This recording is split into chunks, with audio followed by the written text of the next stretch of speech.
Dalla regia hanno stabilito che era troppo freddo per sopravvivere all'esterno e siamo entrati in serra, però adesso fa talmente caldo che faccio vento con l'agrifoglio. No, non è vero, sto facendo la sciocca, ma solo per mostrarvi questa pianta che ho qui in mano. È l'agrifoglio, un'altra delle piante che ricordano le feste per la tradizione natalizia. Evidentemente anche lei porterà fortuna a modo suo.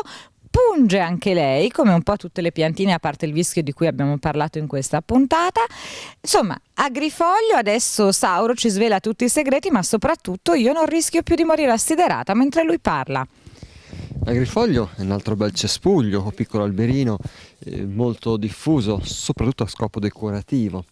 Ne troviamo di tante varietà, di tante cultivar, con le foglie variegate, con le foglie più o meno colorate o verdi come questo. E soprattutto quello che è importante, che piace dell'agrifoglio, sono le sue bacche, queste bacche rosse che qui purtroppo non riusciamo a vedere, ma che quando vengono raccolti sono spesso presenti sui rami. L'agrifoglio è spinosa, anche queste foglie molto appuntite, acuminate, e caratteristica di questa pianta è che le foglie basali, questi sono rami raccolti alla base della pianta, sono tutte quante così piene di aculi, chiamiamole spine, ma sono aculi esattamente, mentre le foglie della parte dell'apice della pianta, la parte della pianta più alta, sono invece arrotondate, sono completamente prive di questi aculi. Ma è un po' come la vita, più sei giovane, più hai insomma delle parti acuminate del tuo carattere, invecchiando smussi gli angoli e diventi più piacevole. La filosofia così natalizia della dirà. Molto bene. Ecco, questa è un po' la caratteristica della pianta principale. Tant'è vero che spesso è usato questi rami basali ancora come si faceva per il pungitopo per proteggere le derrate alimentari. Tant'è vero che anche i cumuli di grano, i piccoli mucchietti di grano, di mais, eccetera, si circondavano, si recintavano di questi piccoli rami, sia di pungitopo che di agrifoglio, per proteggere le derrate dai roditori o da altri animali, oppure ancora si coprivano, si avvolgevano salami e altri insaccati ancora da questi rami per riuscire a proteggerlo durante l'inverno dai roditori. Quindi questa era un pochettino la caratteristica fondamentale di questa pianta, importante per la vita e economia domestica, protettiva. Allora non si badava tanto all'aspetto estetico della pianta, era poco comune, oggi invece diventa una pianta ornamentale molto diffusa. Non eravamo ancora passati attraverso gli anni '80, eravamo un popolo più di sostanza che di apparenza. Io ricordo male, sicuramente sì, poi tu mi correggerai, però io mi sembra appunto di ricordare che l'agrifoglio si usava anche per il fuoco, per i falò, si bruciavano, aveva un buon profumo, ricordo bene? Si usava anche questo, si usavano il rosmarino, si usava bruciare sempre nel periodo natalizio il ginepro e altre piante ancora, sempre per buon auspicio e per profumare ambienti locali. In effetti ci sono degli estratti, degli oli essenziali anche a base di agrifoglio che danno questa profumazione caratteristica tipica dell'ambiente che ricorda proprio l'inverno. Proprio natalizio. Allora, facciamo un piccolo riepilogo, non abbiamo ancora finito, dobbiamo andare ancora a scoprire un'ultima piantina. Abbiamo parlato dell'agrifoglio, abbiamo parlato del vischio, abbiamo parlato del pungitopo e del rusco. Sono tutte piantine che abbiamo scoperto non si possono mangiare, poi magari ci spiegheranno che in qualche ricetta si possono invece usare, però diciamo, come normalmente prenderemo un pezzettino di rucola piuttosto che di santoreggia, mettendolo in bocca non succede niente, delle due si sente un buon sapore. In questi casi attenzione, mai mangiare le bacche o le foglie. Le bacche poi hanno un colore così invitante che ti viene proprio spontaneo da prendere magari una bacchetta rossa di agrifoglio piuttosto che di pungitopo e mangiarla, farci una specie di merenda. Purtroppo non si arriva all'ora di cena, quindi è meglio evitare. E allora abbiamo parlato, ultima pianta di cui abbiamo parlato, agrifoglio, adesso scopriamo invece il ginepro che è qui, che ci si fa anche un liquore mica male. Io sono sempre quella dei liquori, sembrerò una vinazzata alla fine delle nostre trasmissioni, perché il mojito e il ginepro è un'altra di quelle piante che è stata pensata apposta per l'alcol, la grappa, no? Per il gin ci sono vari preparati, Esatto. prodotti a base di ginepro. Questo è il ginepro classico, quello che classico, insomma, che troviamo più facilmente nel nostro territorio, sulle nostre colline, nei nostri boschi, questo cespuglietto con, in questo periodo, queste bacche colore blu scuro, molto fitte fra di loro, e sempre un po' difficoltose da raccogliere, perché queste foglioline molto appuntite, acuminate, ci rendono difficoltosa la raccolta della bacca. Assomiglia un po' al rosmarino. La foglia sì, sempre così con queste foglioline lanceolate, sottili, strette, ma a differenza del rosmarino poco tenere, poco morbide, poco avvicinabili e piuttosto ispide.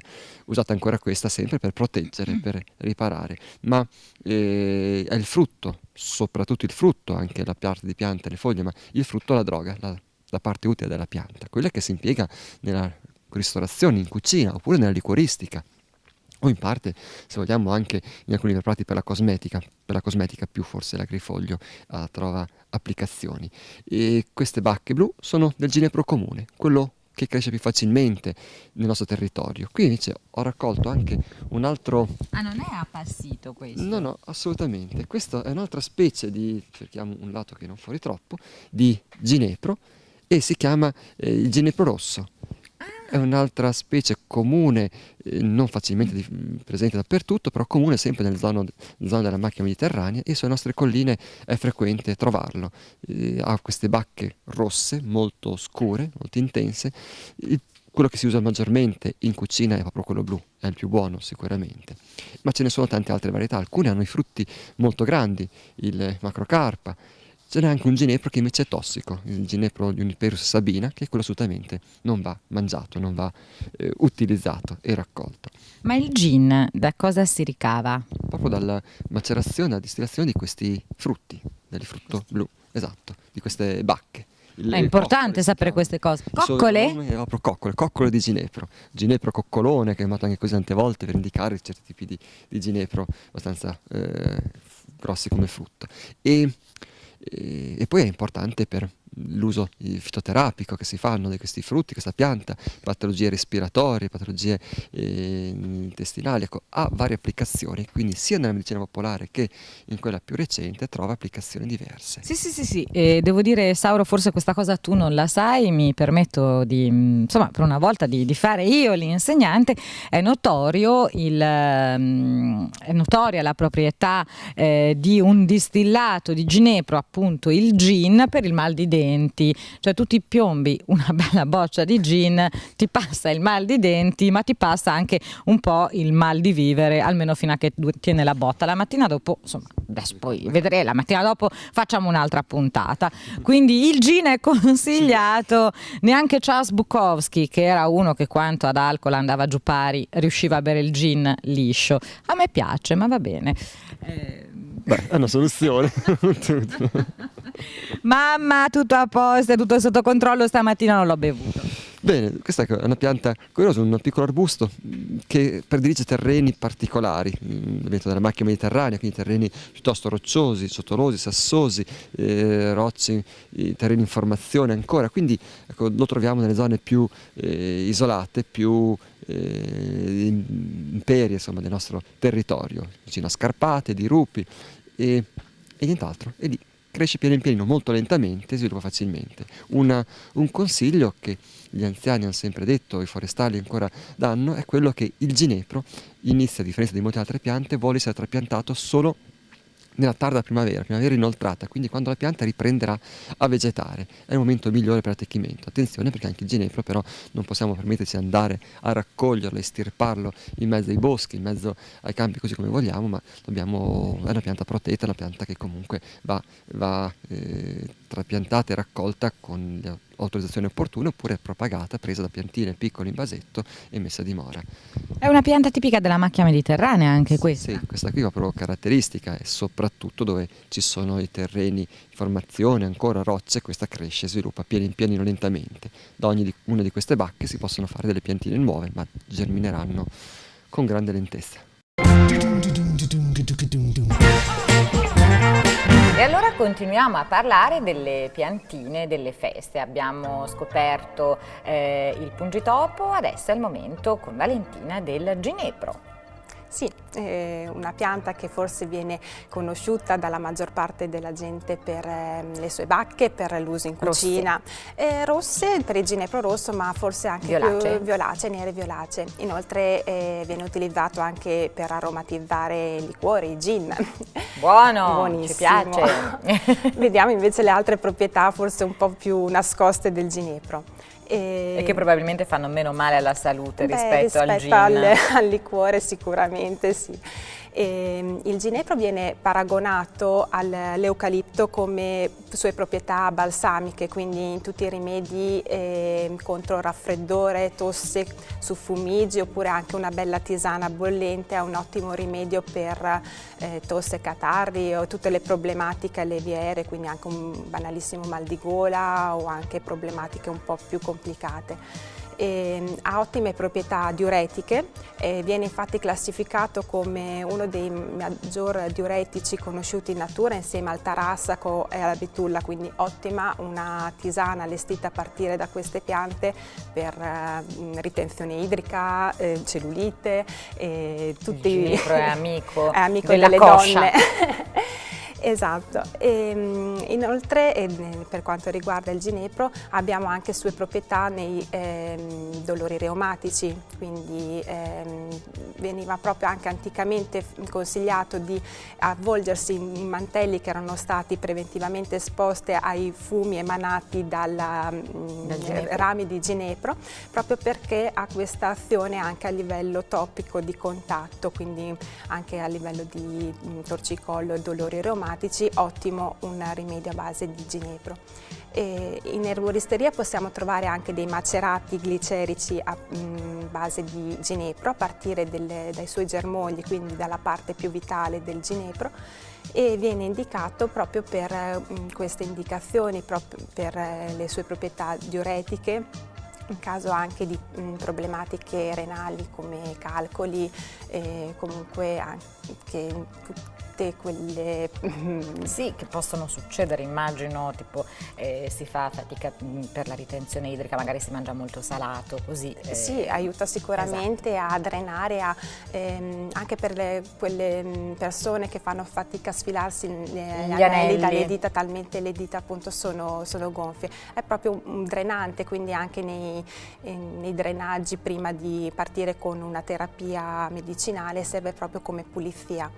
E in questo caso si consigliano una ventina di gocce di macerato glicerico da assumere per almeno una decina di giorni, 2 o 3 volte al giorno. E allora, ginepro, facciamo un piccolo riepilogo, pianta dalle proprietà, scusate, balsamiche, quindi per il raffreddore è indicato il ginepro. Avete problemi di ritenzione idrica cattiva e conseguente anche direi cattiva circolazione, sì, perché se ti si gonfiano tanto le gambe o le mani, va bene anche in questo caso il ginepro. Quindi mi raccomando, segnate tutto, e anche se avete reumatismi il ginepro può essere indicato per voi. Segnate tutto, buone feste!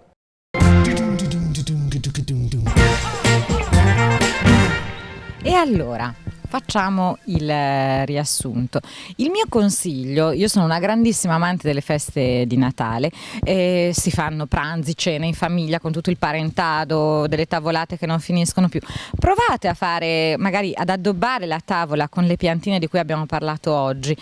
Mi raccomando, fate presente ai bimbi che non le possono mangiare in nessun modo, però una tavola addobbata con il vischio, con il ginepro, l'agrifoglio, il pungitopo, il rusco è sicuramente qualcosa di bello, va bene, non originale perché insomma sono le piante della tradizione natalizia, però il Natale è bello proprio per questo, perché è quello che ci ricorda un po' la tradizione, la cultura da cui proveniamo. È una festa magica per tutti, non solo per i bambini ma anche per gli adulti che non hanno perso, e mi auguro siano tanti, la voglia di sognare, di credere che la vita è sempre qualcosa di positivo. Io, Sauro, devo fare una cosa prima di chiudere. Vieni qua.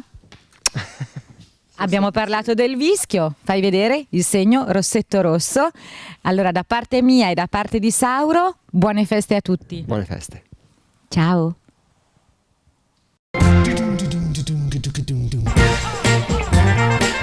Ormai il Natale è passato, però a tutti più o meno è rimasto un pandoro, quindi andiamo a creare nuovamente l'atmosfera natalizia anche semplicemente a tavola, anche se è passato Natale, perché come diceva qualcuno, Natale quando arriva arriva.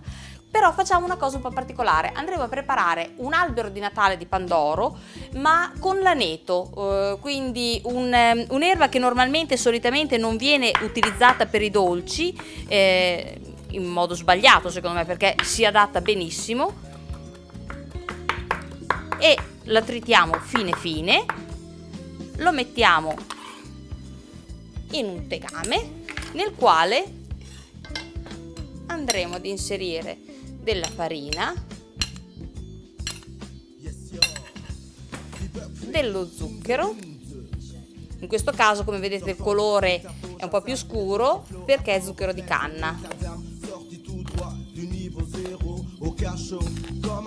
Normalmente, per aiutare un attimo con le dosi, si fa sempre il calcolo di metà farina e il doppio dello zucchero, appunto. Quindi in questo caso per un litro 4 cucchiai di farina e 8 di zucchero. Poi andremo a mettere le uova.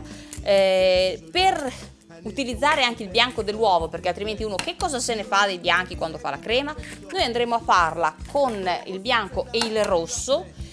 Logicamente per fare una crema occorrono 5 rossi d'uovo, se usiamo l'uovo intero ne andremo a mettere soltanto 3. Mescoliamo bene farina, zucchero, uova e aneto.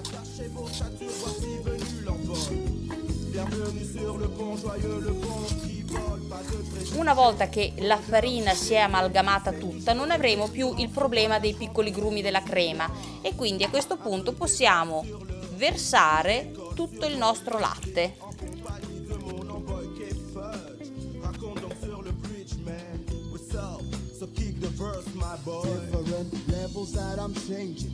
Andiamo ad usare un wok come tegame perché, avendo il fondo più stretto, ci lascia la stessa temperatura un po' in tutto il tegame.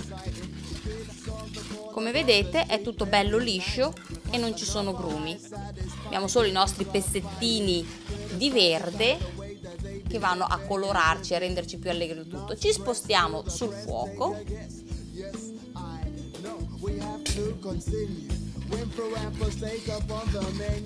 e aspettiamo che vada in ebollizione.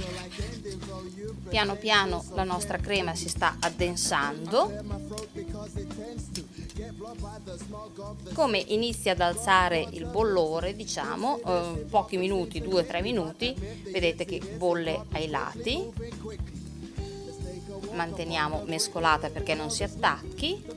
Passati un paio di minuti la nostra crema è pronta. A questo punto che cosa facciamo? Andiamo a dividere la nostra crema in 3 parti, perché il nostro pandoro sarà artistico. Quindi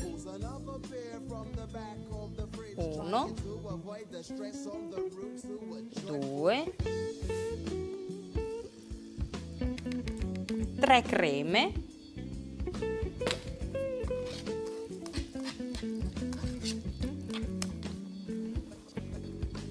Cerchiamo di farle uguali e poi andiamo a rovinare le nostre creme, ossia in una andremo ad aggiungere dei frutti di bosco e così prenderà un colore più rossiccio, diciamo, se vogliamo più natalizio.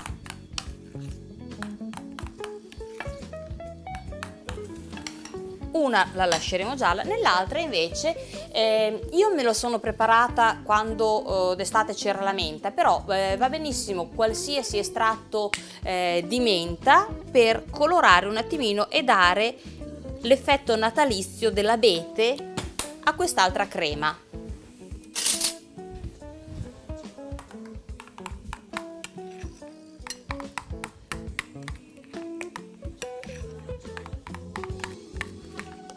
Dopodiché prendiamo il nostro pandoro. Il nostro pandoro andiamo ad affettarlo.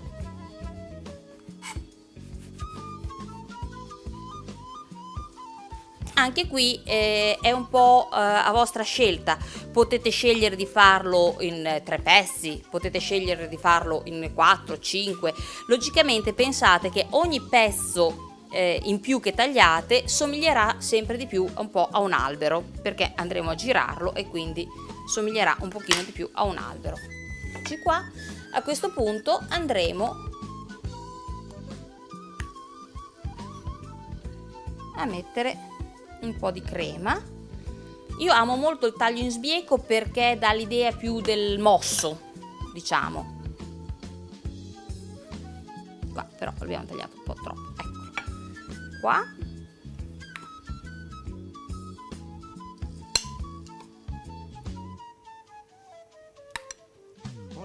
Logicamente facendolo con la crema calda è più liquida e dopo andrà ad addensarsi e a solidificarsi.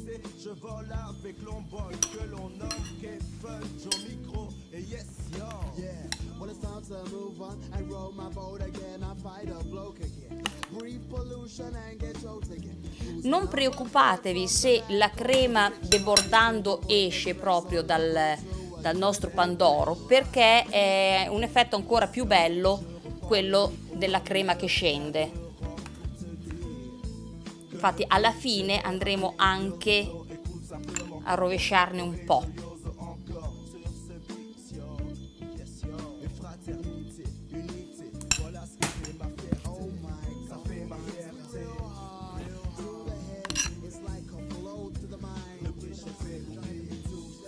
Come vedete si notano sempre i nostri pezzettini piccolini di aneto in mezzo, che danno questo sapore leggermente di anniciato, se vogliamo.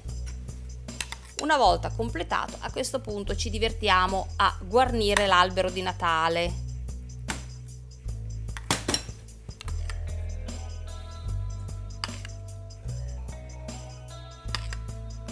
Mettiamo le stelle filanti sull'albero.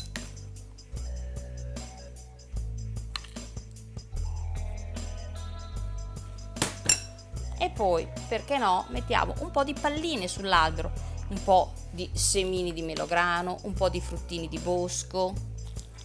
Guardiamo con le nostre palline e magari, per chi riesce a procurarselo, qualche fiorellino di stevia rebaudiana, che è praticamente in altre puntate appunto si parlerà della stevia, si è parlato a volte anche di stevia, è praticamente senza zucchero, quindi una caloria zero, però è 200 volte più dolce dello zucchero.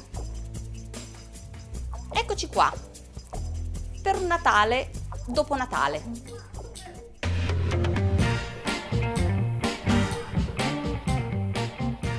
E allora grazie a tutti voi amici di aver scelto anche oggi di trascorrere la prima parte della vostra serata in nostra compagnia. Io spero che abbiate preso appunti sulle ricette di Katia, ma se non l'avete fatto potete rivedere tutte le puntate di Diffusion sul nostro canale YouTube, seguirci sulla nostra pagina Facebook ed essere sempre informati sui programmi della nostra emittente, che io non mi stanco mai di dirlo, è la più giovane, innovativa e fresca che c'è in tutta la regione Emilia-Romagna e probabilmente anche oltre. Bene, ma se avete dei problemi di ricezione con DTV, se non riuscite a vederci, ogni tanto mi vedete ballerina, ogni tanto mi vedete che mi si può confondere con Angelina Jolie, quello non è un errore del digitale, quello è perché io effettivamente sono la gemella di Angelina Jolie, ma se insomma non mi vedete tanto bene, cosa potete fare? Dovete risolvere un problema relativo alla ricezione del segnale. E qual è il modo migliore per farlo? Seguirci domani sera, trovate un modo, insomma andate un vicino, seguiteci sul nostro sito internet, siamo sempre in streaming www.di-tv.net. Comunque domani sera Giuseppe ci spiegherà in che modo risolvere i problemi di ricezione del digitale terrestre, una puntata imperdibile. Finalmente avrete tutte le risposte alle domande che avete sempre fatto e a cui nessuno vi ha mai dato una risposta, una soluzione soddisfacente. Con Giuseppe Valentino domani il problema finalmente si risolverà. Ma poi, dopo aver parlato di questo, parleremo anche di come installare un regolatore di luminosità e parleremo di energia positiva e negativa. Non ha niente a che fare con quella dell'universo, ha a che fare invece con quella che abbiamo magari in casa. A domani allora, ciao!